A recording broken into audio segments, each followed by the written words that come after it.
李御医，贵妃娘娘怎么样了？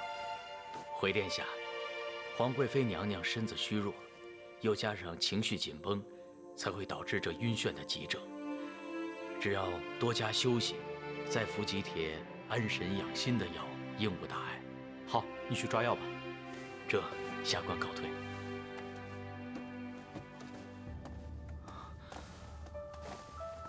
娘娘，李御医说您没事儿，您好好休息。你呢？你帮本宫挨了一棍，痛不痛啊？不痛，应仍身体强壮。珠儿参见皇贵妃娘娘、太子殿下。你来做什么？回殿下的话，太子妃娘娘请太子殿下回一趟玉庆宫。他又什么事儿啊？你告诉他我很忙，没空理他。应仍啊，娘娘，怎么了？太子妃找你，你应该去见她才是。好吧，应仍这就回宫，您好好养病，我回头再来看您。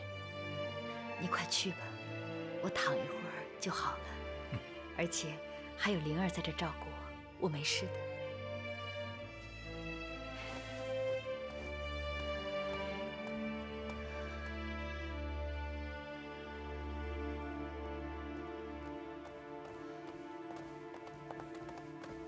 太子殿下，你终于回来了。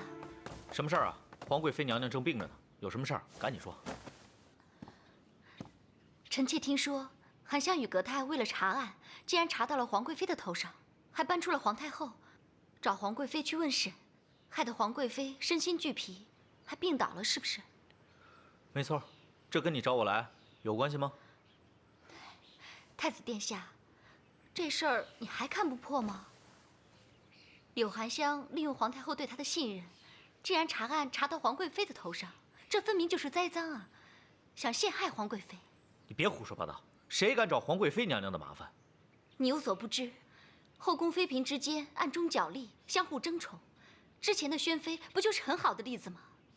柳含香进宫之后，就弄出这么多事情来，我猜想她的身份一定不单纯，她背后肯定受到某位妃子的指使。不会的，韩香如此冰雪聪明，心地又特别善良，她不会被人利用的。你少在这挑拨离间。太子殿下，这事儿由不得你不信。柳含香明着是针对皇贵妃，暗地里可是针对你来的。你这话什么意思？难道你不觉得奇怪吗？这皇后过世这么久了，皇阿玛却一直没有把皇贵妃册为皇后。那要怎么着？这是因为皇阿玛重感情，一直挂念着皇后。对，就是因为皇阿玛重感情，所以皇贵妃一日成不了皇后，您这太子之位就不够稳固。所有妃子都打着算盘，暗中重伤皇贵妃。这事儿要是传到皇上耳朵里，别说是皇贵妃，就连你太子也岌岌可危啊！住口！少在这胡说八道！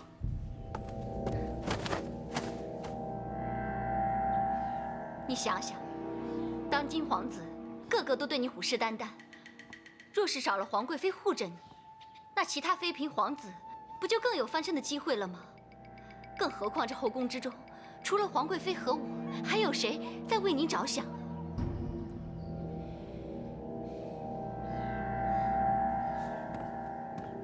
太子殿下，柳含香她现在有皇太后撑腰，根本就没有把你放在眼里，你就不要再这么袒护她了，免得铸成大错。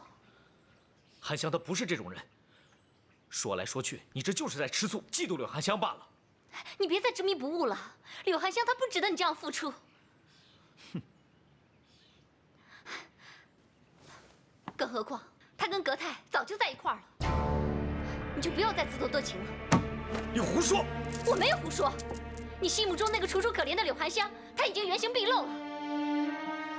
更何况呢，她现在和葛太还相处得很好呢，说不定葛太贝勒马上就要请皇上给他们赐婚了。不可能！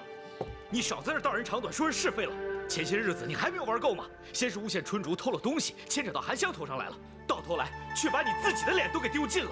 我连皇阿玛都看不下去了，不是要你好好反省吗？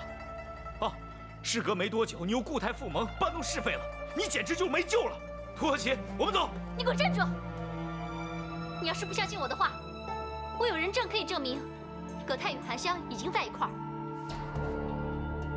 什么人证？出来吧。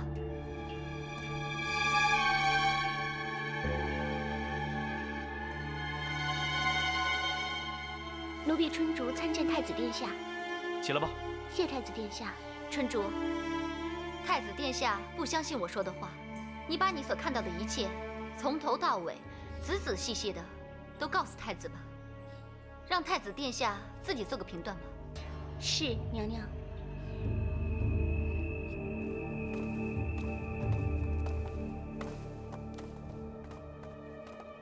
秀儿，你先回去吧，我送韩香出宫就行了。是，奴婢先告退。韩香，我们走吧。嗯。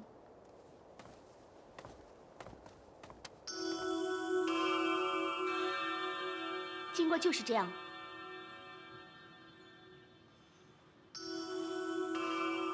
春竹所言，足以证明葛泰和柳寒香两人早已情投意合。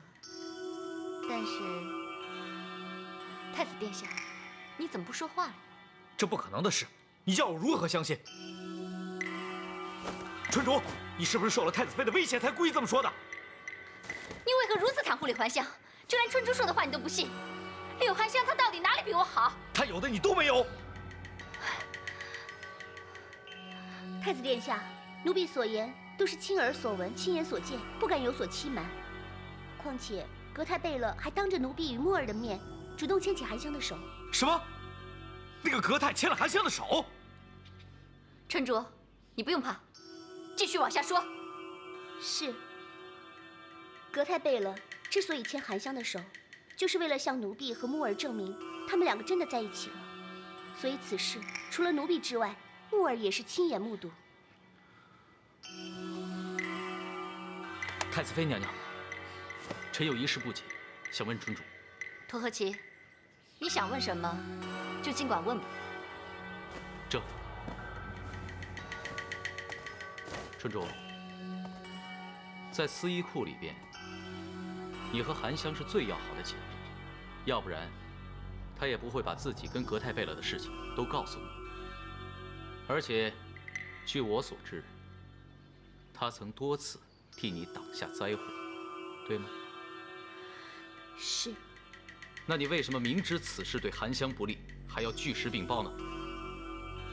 难道你不知道，当你选择帮助太子妃娘娘的时候，就已经背叛了你最好的姐妹吗？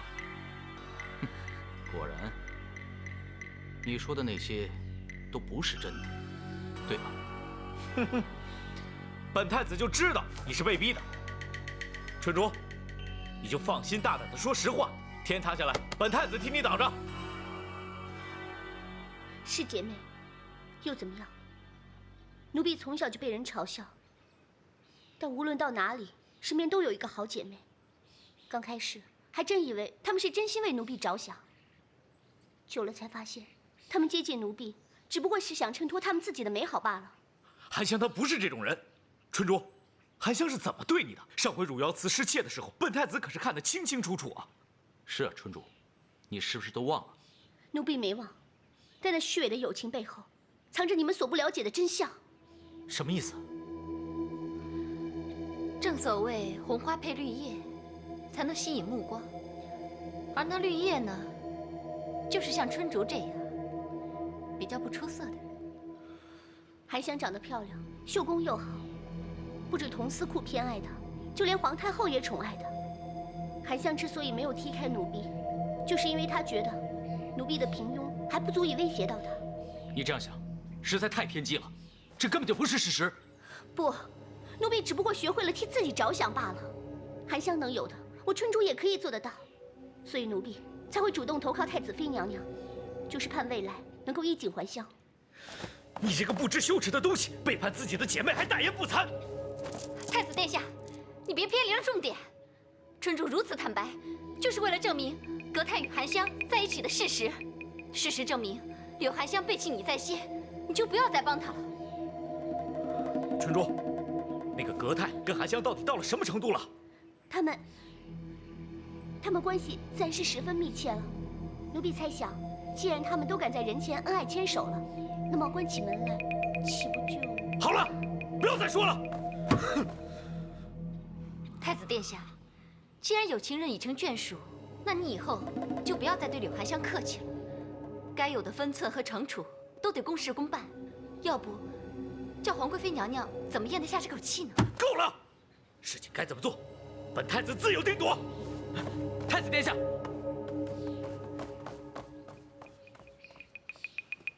奴婢该说的都说了，为何太子殿下就是不愿意相信呢？不用担心，他待会儿就会回来。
知道了。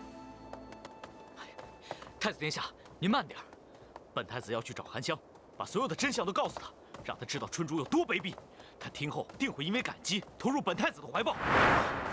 太子殿下，若是如此，您绝不能去啊！放肆！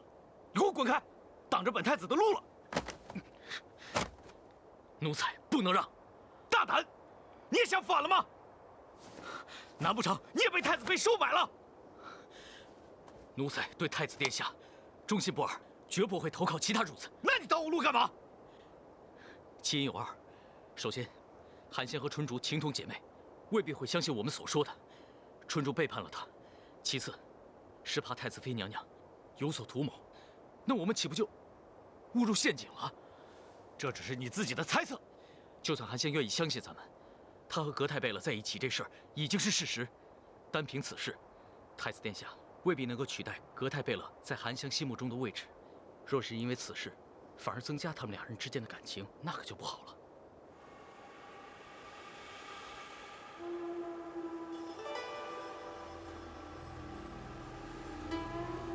拓和奇，看你的样子，已经想好办法了。事已至此，咱们不如就顺水推舟，干脆假意与太子妃娘娘合作。这一来，可以安抚太子妃娘娘的情绪；二来嘛，我们可以利用春竹，找出韩香和格泰贝勒的弱点。那你的意思就是，让我们借用太子妃之手，拆散他们两个？对，若是计划顺利，太子殿下就算想要直接除掉格泰贝勒，也不无可能。反正，无论如何，我们都有春竹做替死鬼。到时候，韩香同时失去爱人和挚友，内心定会彷徨，无所依傍。那时，若本太子出现的话，那不就成了韩香最好的依靠了吗？到那时，我就不信韩香会再拒绝本太子。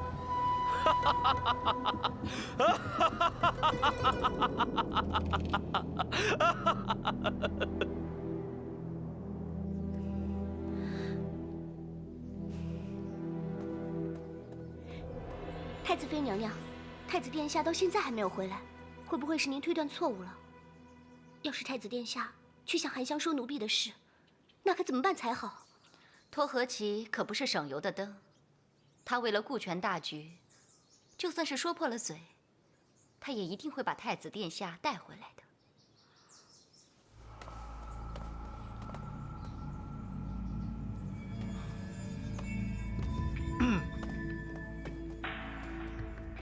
本太子刚刚到外头绕了一圈，情绪平复之后呢，就有了不同的想法。太子殿下，只要您肯回头，您就会发现天底下只有臣妾我会永远在这里等着你的。本太子就是被太子妃的一往情深所打动了，心里头对韩香和葛太那对狗男女就更加觉得愤恨难平了。春竹，你可有什么好的办法替本太子报仇啊？奴婢想过了，这几次韩香之所以能够逃过劫难，都是因为有佟司库当他的军师在背后指点着，因此奴婢认为应该先从佟司库下手。很好。春竹，你尽管放手去做，今后本太子在背后一定会全力协助你的。多谢太子殿下。免礼了。你可要替本太子好好盯着他们两个。是。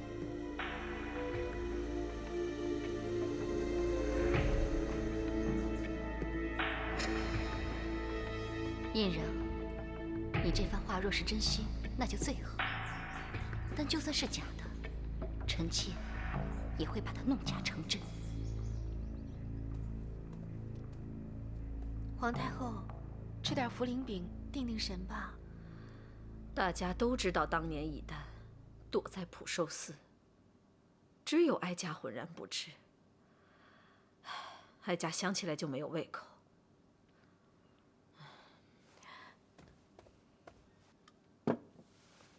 秀儿也真是的，叫她去问个皇上回来没有，到现在都还没有消息。皇太后，您先别着急，喝口茶吧。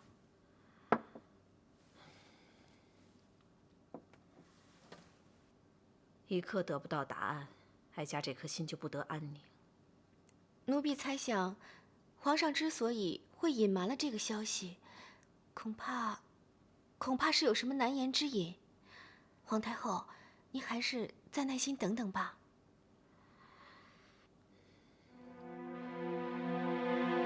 皇上，你可千万不能是杀害娘的凶手啊！娘娘，您慢点儿，您的身体撑得住吗？不碍事，待在宫里，本宫心里闷得慌，在这园子里，心情反倒舒畅。皇贵妃娘娘，她已经可以走动了，看来身子已经恢复了。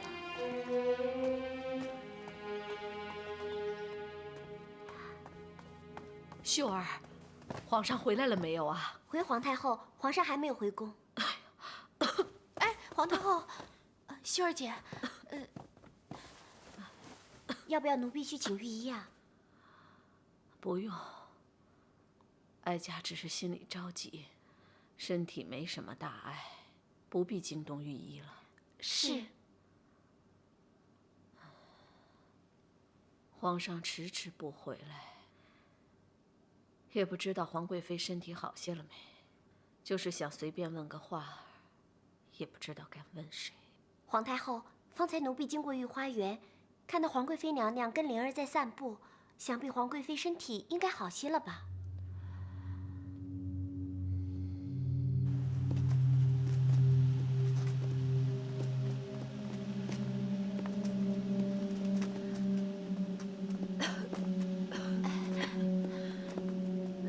娘娘，你还是回去歇着吧，奴婢怕您着凉了。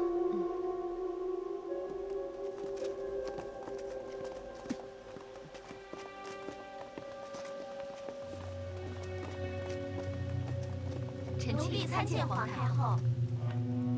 免礼。谢皇太后。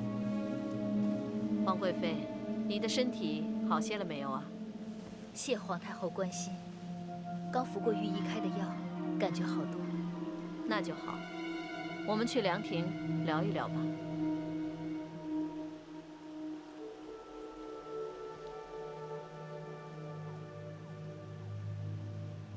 皇太后，请。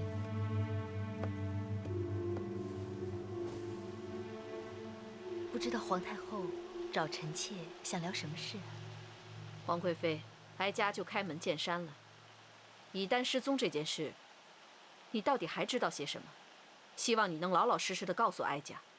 臣妾……怎么？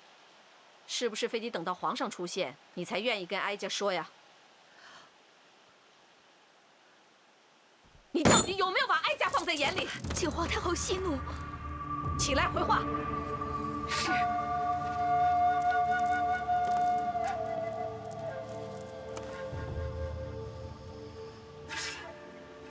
21年前，以丹格格突然失踪，郑亲王嫉妒与福晋心焦不已。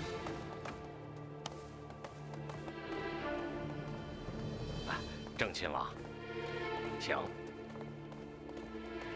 启奏皇太后，以丹失踪至今，他额娘与臣茶不思饭不想，皇府上下也是不得安宁。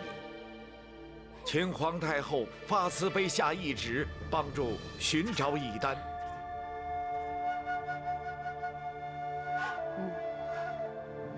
奉皇太后懿旨，责令九门提督及顺天府尹全力追查以丹格格之下落，3日之内上报，不得有误。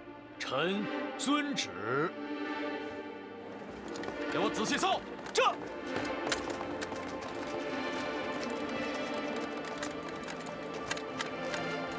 你们几个去那边搜。这。要搜仔细了。其他人跟我走。这。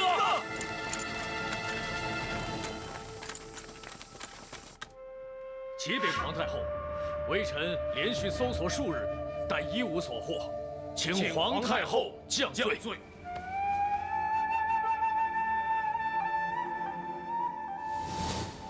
他们3天2头往皇宫跑，请求皇太后的协助。那个时候，皇太后不是还亲下懿旨，通令卫戍荆棘的九门提督与顺天府负责把人找到。但耗费了3个月，终究无功而返。后来，搜寻的规模也慢慢缩小，众人也逐渐淡忘了这件事。这件事哀家当然知道。哀家想问的是，当初你是如何从静妃那里知道以丹的下落？皇上又为何不让你说这件事？那时候，正当众人寻不着以丹格格下落时，就在某一天，臣妾在弘毅阁遇到了静妃。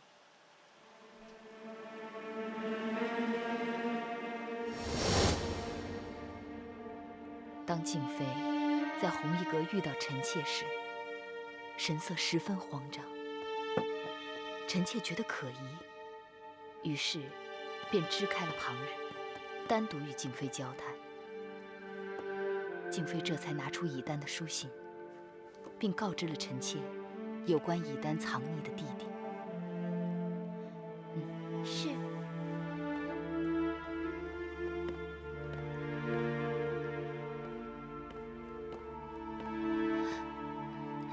参见皇贵妃娘娘。你怎么会在这儿啊？啊，以丹格格捎给我一封信，您看看。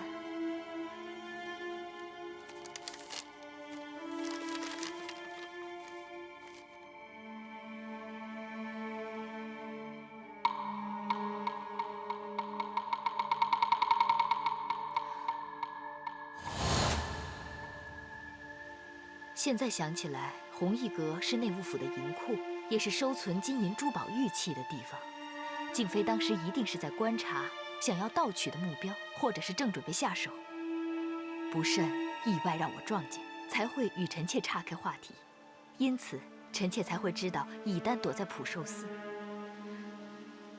奴婢可否斗胆请教皇贵妃几个问题？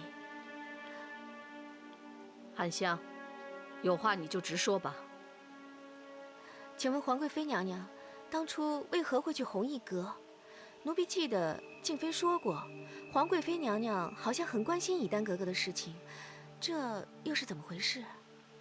那是因为我知道皇太后一直都很关心以丹的安危，所以我才想去找静妃问问有关以丹的事情。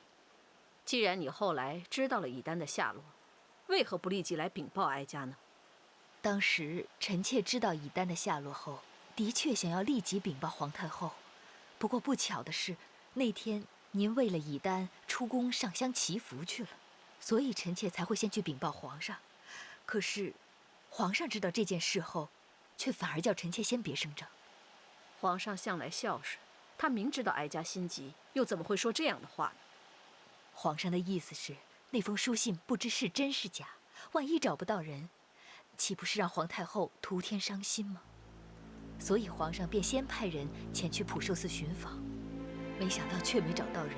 之后我才去追问静妃，可能正是因为如此，静妃才会说我十分关心以丹的下落吧。以丹格格给静妃的信上说她在普寿寺，后来以丹格格也是在普寿寺遇害的，这就说明以丹格格确实是藏在了普寿寺中。那么，如果皇上收到了正确的讯息，当时又为何没有找到人呢？这件事是我亲口向皇上禀报的，错不了。但我也不清楚为何皇上派了这么多人马去，却还是找不到以丹的人影。都是命运弄人呐！我可怜的以丹，要是哀家知道你在普寿寺，哀家一定会亲自找你。皇太后，您别难过了，臣妾见您这样，臣妾更是自责不已。皇太后，您不要太伤心了。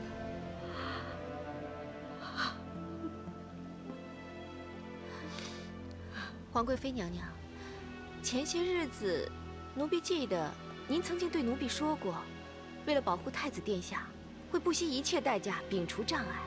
那么，您是不是因为发现了以丹格格怀有身孕，所以才派人前去行凶，以绝后患？柳含香，你这么说实在太污蔑本宫了。当时皇上尚有程护、程庆、胤禔、长华诸皇子，我为何独独要对付以丹腹中的孩子？更何况腹中胎儿是男是女，我都不知道，我怎么可能这么做？奴婢失礼，请皇贵妃娘娘恕罪。等等，哀家听不懂你们在说什么。皇贵妃，你为何要害以丹腹中的胎儿？含香，你们到底在说什么？请皇太后不要再问了，这件事情含香不能说。有什么事是不能说的？含香，现在连你都瞒着哀家吗？你太让哀家失望了。请皇太后恕罪，是皇上要奴婢保守秘密，这件事情含香说不得呀。又是皇上，到底皇上瞒了哀家多少事情啊？哀家现在让你说你就说，有什么事，哀家来担着。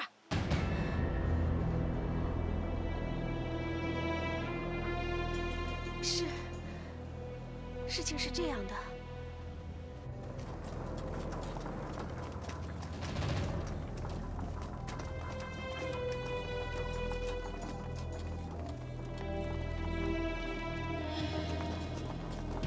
吾皇万岁万岁万岁！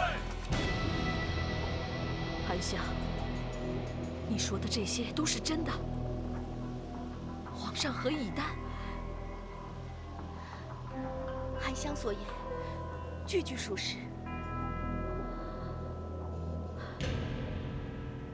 难怪以丹会怀了身孕。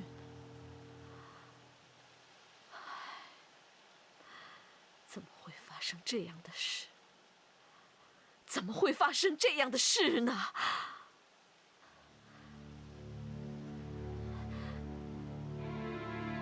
这件事，你也知情。臣妾也是近日才知道，但皇上怕皇太后伤心，所以才隐瞒了此事。臣妾绝无恶意欺瞒之心，请皇太后降罪。为什么你们个个都要瞒着哀家？到底为什么啊？韩香错了，请皇太后降罪。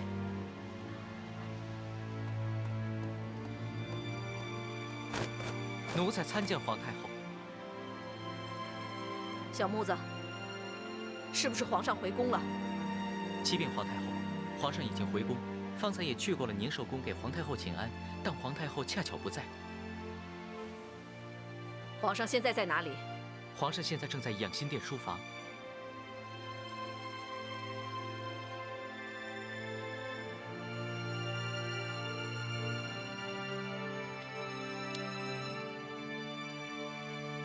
皇太后驾到！儿臣参见皇额娘。免礼。谢皇额娘。臣妾参见皇上。免礼。谢皇上。皇上，你今天一天去了哪里？为何没有人知道？按照惯例，皇上出宫，不都是会交代行程吗？回皇额娘的话，由于近来宫中有黑衣人出没，儿臣担心黑衣人会对儿臣不利，所以才会保密行程。其实儿臣今日是到教场去看练兵了。皇额娘急着找儿臣，不知有什么事。哼，你可真对得起哀家。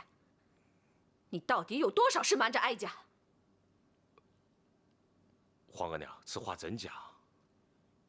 皇上，都怪奴婢多嘴，把皇上跟以丹格格的事情全都告诉了皇太后。刘含香，你是怎么答应朕的？怎么可以不守诺言？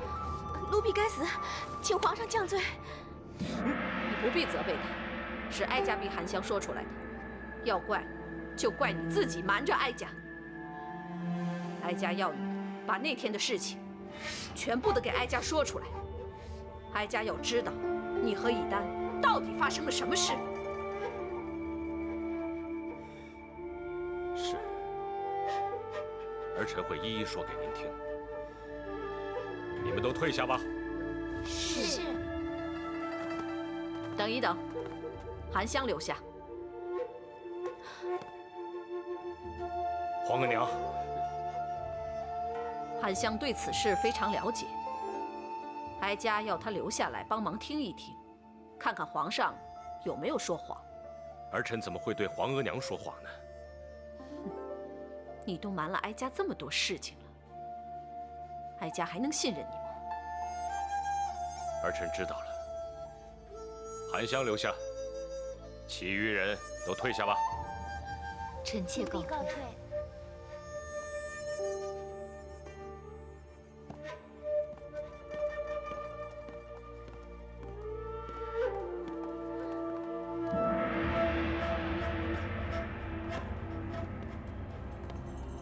王公公，本宫有件事想请你帮忙。皇贵妃娘娘有事，直接交代奴才就行了。如果皇太后问完了皇上，请王公公通知本宫一声吧。奴才谨记皇贵妃娘娘的吩咐。娘娘，您别太担心了，还是先回去歇着吧。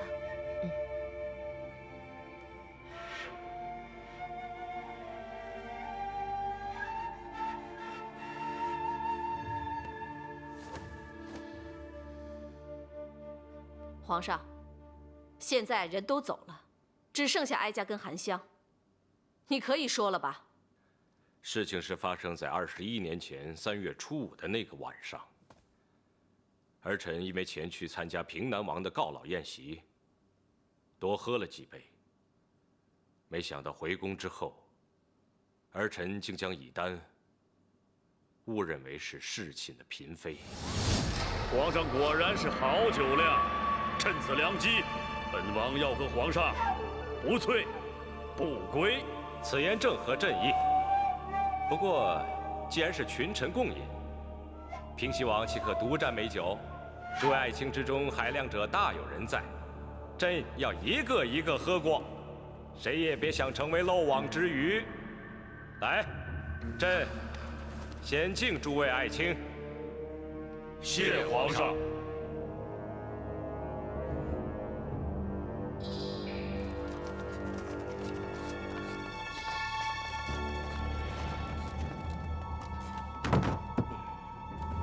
启禀皇上，养心殿到了。哦。哎，朕自己进去就行了，你们都先退下吧。这。啊，还有，今晚无论什么事都别来烦朕，朕想一个人静一静。嗯，奴才明白。都回去吧。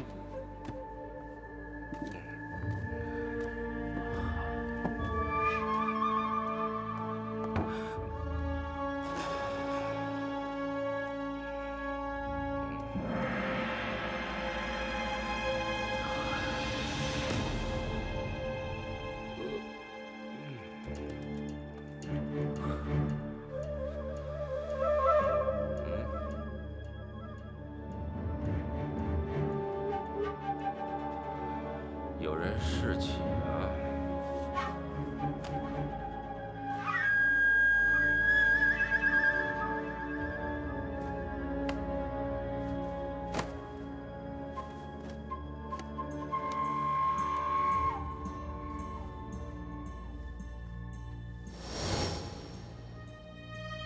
那然后呢？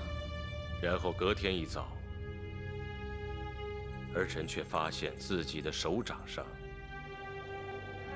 竟印着“玉掌明珠”4个字，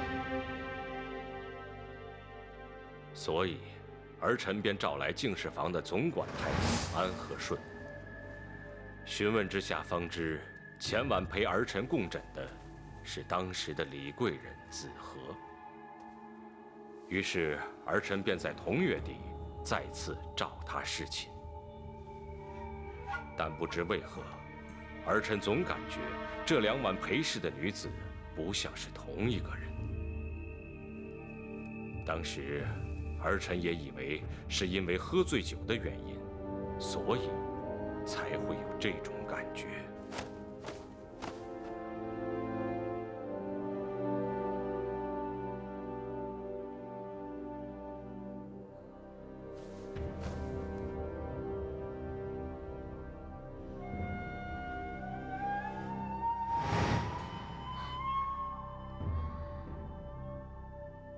现在回想起来，哀家还记得那段日子，子和时常来找哀家，嘘寒问暖，不但一天到晚陪着哀家谈天说地，还时常问哀家皇上的事。